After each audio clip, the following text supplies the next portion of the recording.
ler Tito 2, de 1 a 10. Diz assim: Mas quando a você, defenda a vida decente que acompanha o verdadeiro cristianismo. Ensine os homens mais velhos a serem moderados e dignos de respeito. Eles devem ser sensatos, devem conhecer e crer na verdade e fazer todas as coisas com amor e perseverança. Ensine as mulheres mais idosas a serem calmas e atenciosas em tudo quanto fizerem. Não devem andar de um lado para o outro, falando mal dos outros, e não devem estar escravizadas ao vinho, e sim ser mestras do bem.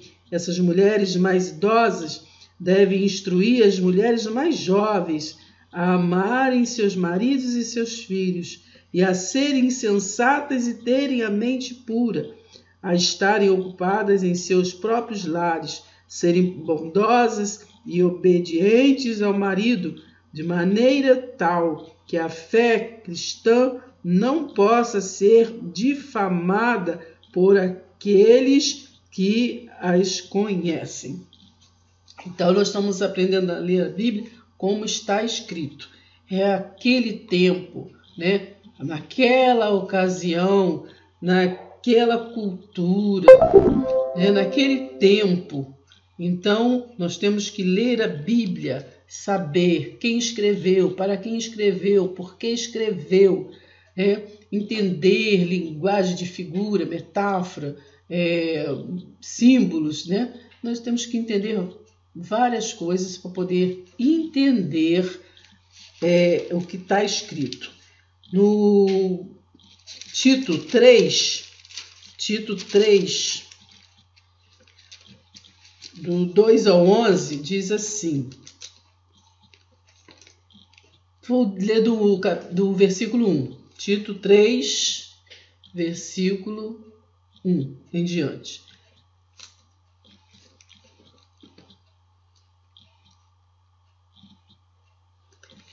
Tito 3, do versículo 1 a 11. Lembre ao seu povo o dever de obedecer ao governo e às suas autoridades, que estejam sempre submissos e prontos para qualquer trabalho honesto. Não devem falar mal de ninguém, nem contender, mas sim ser bondosos e verdadeiramente atenciosos para com todos. Isso acontece, né? Claro. Antigamente, nós mesmos também éramos insensatos e desobedientes, éramos enganados pelos outros e nos tornamos escravos de muitos prazeres malignos e desejos ruins. Nossas vidas estavam cheias de rancor e inveja, sendo detestáveis e odiando uns aos outros. Mas quando chegou o tempo de se manifestarem a bondade e o amor de Deus, nosso Salvador, então Ele nos salvou, não porque fôssemos suficientemente bons para sermos salvos, mas por causa da sua bondade e compaixão, pelo lavar regenerador e renovador dos nossos pecados por meio do Espírito Santo, que Ele derramou sobre nós com maravilhosa abundância, e tudo por causa daquilo que Jesus Cristo, nosso Salvador, fez, a fim de que Ele nos pudesse declarar justos aos olhos de Deus. Vou repetir o versículo 6 e 7. Nós não somos justificados por Abraão. Alô. Que Ele derramou sobre nós com maravilhosa abundância. Quem? Quem derramou? O Espírito Santo. E tudo por causa daquilo que Jesus Cristo, nosso Salvador é quem? Jesus Cristo, fez a fim de que Ele nos pudesse declarar justos aos olhos de Deus. Então foi Abraão que nos declarou justos, foi Jesus. Tudo por causa da sua grande graça. Tudo por causa da sua grande graça, seu favor, tornando-nos seus herdeiros. Tornando-nos seus herdeiros. Então, nós não somos herdeiros por causa de Abraão. Somos herdeiros por causa de Cristo. Aleluia. E agora podemos participar da esperança da vida eterna que Ele nos dá. Que Ele nos dá. Não precisamos fazer campanha, fazer nada, não sei o quê. Ele nos dá. Olha o verbo, hein? É importante. Esse ensinamento que eu lhes compartilhei é verdadeiro e insista nele, a fim de que os fiéis não deixem de praticar boas obras o tempo todo, pois isso é bom e útil para todos. Não se envolva em discussões sobre questões tolas e ideias controvertidas. Afaste-se de disputas e contendas a respeito da obediência às leis. Vamos ler de novo? Afaste-se de disputas e contendas a respeito da obediência às leis judaicas, pois esse tipo de assunto não tem nenhum valor. Ai, meu Deus. Eu acho que eu não sei ler. Vou ler de novo. Oxente. Afaste-se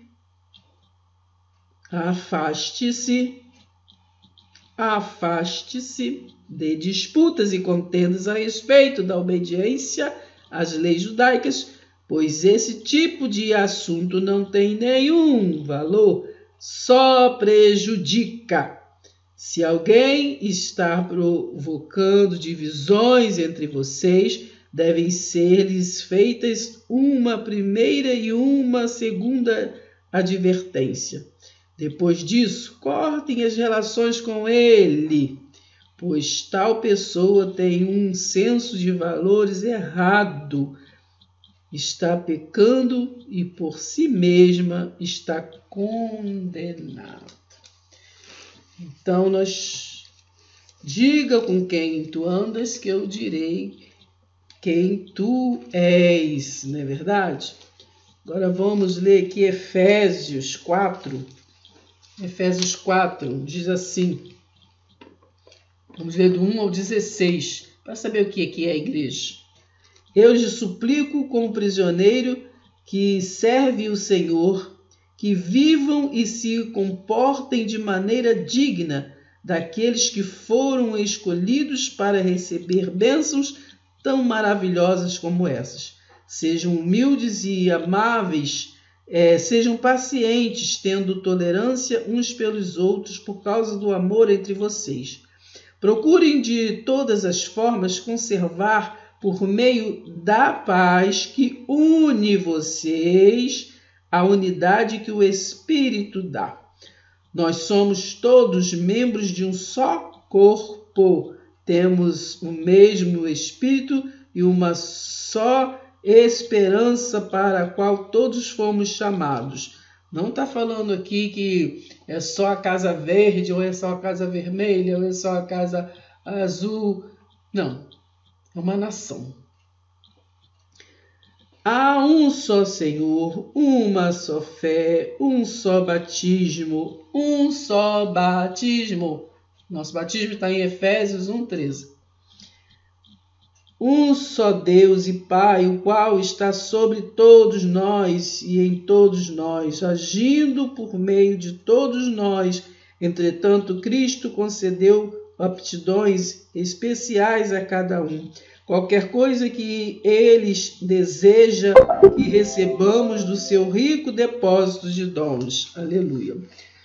Por isso foi dito, quando ele subiu triunfalmente ao céu, levou consigo muitos prisioneiros e concedeu dons aos homens. Notem que diz que ele subiu ao céu. Isso significa que, primeiramente, ele desceu das alturas do céu até as regiões mais inferiores da terra. Ele veio do céu. Aquele que desceu é o mesmo que subiu acima de todos os céus, a fim de que pudesse encher consigo mesmo em toda parte todas as coisas. E ele escolheu alguns para apóstolos, outros para profetas, outros para evangelistas, outros ainda para pastores e mestres. Então são dons, todos esses dons aqui é para aperfeiçoamento dos santos, né? Ele fez isso para que o povo de Deus esteja mais bem aparelhado para fazer uma obra melhor para ele, edificando a igreja, o corpo de Cristo, e elevando-o a uma condição de vigor e maturidade, até que finalmente todos tenhamos a mesma fé quanto à nossa salvação e quanto ao conhecimento de nosso Salvador, o Filho de Deus, e todos nós tornemos maduros no Senhor, sim, para que cresçamos a ponto de que Cristo ocupe completamente todo o nosso ser. Cristo. Ele não está falando Moisés, não está falando ninguém, entendeu? Nenhum outro tipo de poder. Está falando Cristo. Aleluia. Sim, para que cresçamos a ponto de que Cristo ocupe completamente todo o nosso ser. Então não seremos mais como crianças, sempre mudando nossa ideia a respeito daquilo que cremos, porque alguém nos disse uma coisa diferente. Por isso que nós temos que ler a Bíblia e entender como está escrito, porque muitas vozes nós ouvimos diferentes. Não é verdade? Olha, João 15 diz que eu sou a videira verdadeira. Então é sinal que tem muitas videiras, né? Muitas videiras que se diz verdade, mas a videira verdadeira é Cristo.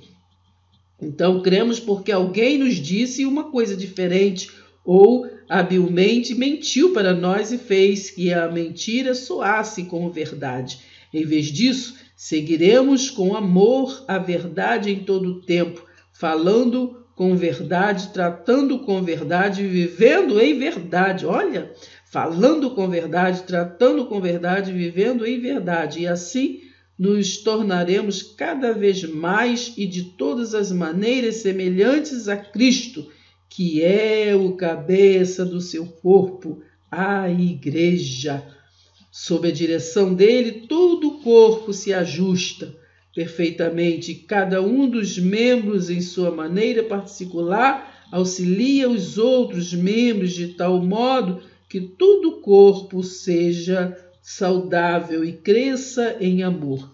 Então, todos esses que foram chamados, que foram escolhidos para serem evangelistas, profetas, mestres, etc., etc., então todos, né, todos nós, eles unidos, né, ajustados, então eles trabalham para o aperfeiçoamento dos santos em Cristo Jesus.